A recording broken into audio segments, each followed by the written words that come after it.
Let's improve English. तुझे मिर्ची क्यों लगी? जब कोई बुरा मान जाता है किसी बात का तब हम उसे ऐसे कहते हैं, भाई तुझे मिर्ची क्यों लगी? इसे इंग्लिश में हम कैसे कह सकते हैं?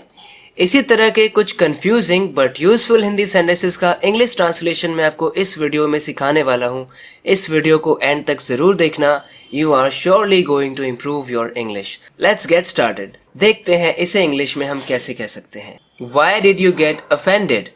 Why did you get offended? मिर्ची लग गई कहने का मतलब है कि आप बुरा मान गए। आप बुरा क्यों मान गए? तुझे मिर्ची क्यों लगी? Why did you get displeased? कि तुझे मिर्ची क्यों लगी, तुझे बुरा क्यों लगा? Why did you get displeased? ऐसे भी कह सकते हैं। Why did you get annoyed? Why did you get annoyed? So इनमें से किसी भी तरीके से हम इसे कह सकते हैं तुझे मिर्ची क्यों लगी? Why did you get offended? सुबह का सपना सच हो जाता है। काफ़ी बार लोग ऐसा कहते हैं। इसे इंग्लिश में कहेंगे a morning dream comes true. A morning dream, सुबह का सपना, कम्स ट्रू, सच हो जाता है। वो तो अपनी छाती फुला के चलता है, छाती तान के चलता है। कैसे कह सकते हैं इंग्लिश में? He puffs out his chest while walking. He puffs out, puff out. If you puff out your chest, इसका मतलब आप छाती फुला लेते हैं, छाती तान कर चलते हैं। He puffs out his chest, अपनी चेस्ट को पफ आउट कर लेता है। While walking, he puffs out his chest while walking, यानी कि चलते वक्त वो छाती फुला लेता है।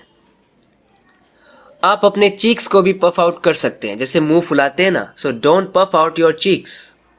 मैं उसे सच बताने की हिम्मत नहीं जुटा पाया। उसमें मुझसे लड़ने की हिम्मत कहाँ? इस तरह के सेंटेंसेस के लिए हम इंग्लिश में कैसे कह सकते हैं? I couldn't summon, pluck up, muster or find the courage to tell her the truth. उसे सच बताने का, to tell her the truth. करेज के साथ आप इनमें से किसी भी वर्ब का यूज कर सकते हैं ये बताने के लिए कि मैं हिम्मत नहीं जुटा पाया। I couldn't summon the courage, pluck up the courage, muster the courage or I couldn't find the courage to tell her the truth. उसमें मुझसे लड़ने की हिम्मत कहाँ, यानी उसमें हिम्मत नहीं है। He lacks the courage to fight with me. He lacks the courage to fight with me. अब यहाँ पर आप देखो, उसमें मुझसे लड़ने की हिम्मत कहाँ।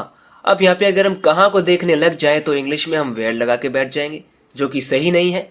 तो हमें वर्ड फॉर वर्ड ट्रांसलेशन नहीं करना, हमें समझना है कि मीनिंग क्या है, हम क्या मीनिंग कन्वे करना चाहते हैं और इंग्लिश में कौन से फ्रेजेस, इडियम्स, वर्ड्स हैं जिनका यूज़ करके हम उस बात को बयां कर सकते हैं।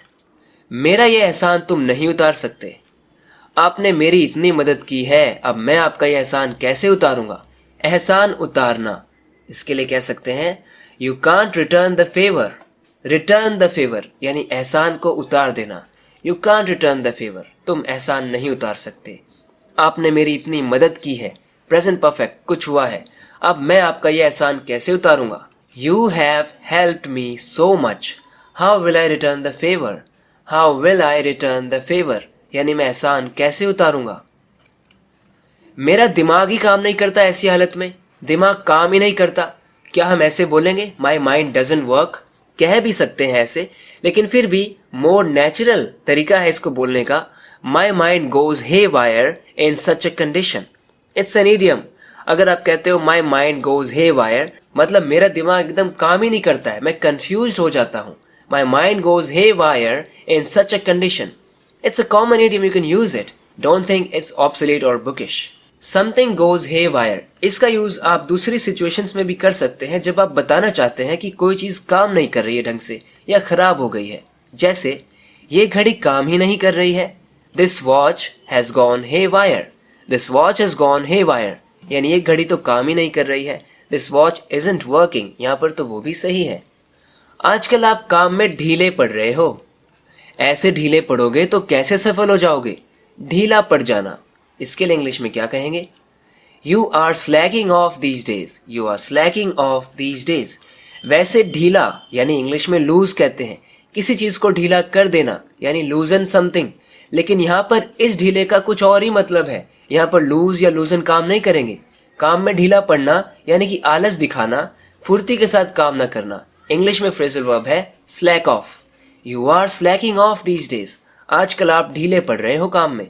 ऐसे ढीले पड़ोगे तो कैसे सफल हो जाओगे? How will you succeed if you slack of like this?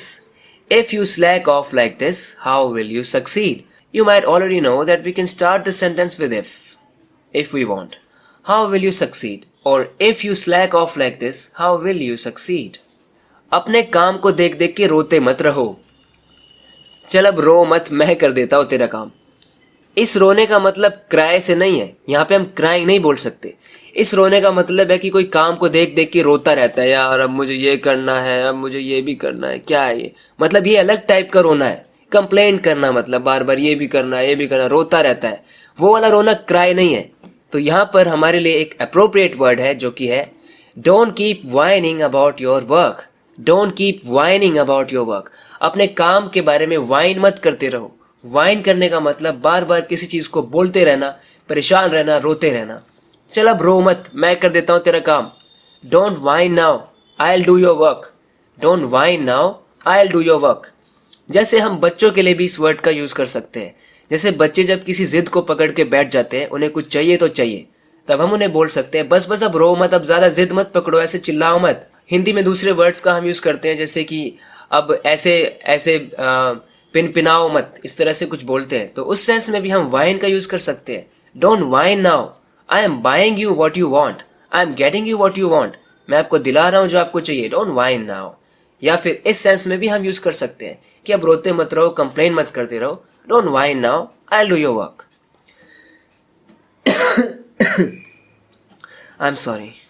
मेरे आत्मविश्वास को खोखला करने की कोशिश मत करो. आत्मविश्वास को खोखला करने की कोशिश यानी कम करने की कोशिश. Don't try to undermine my confidence.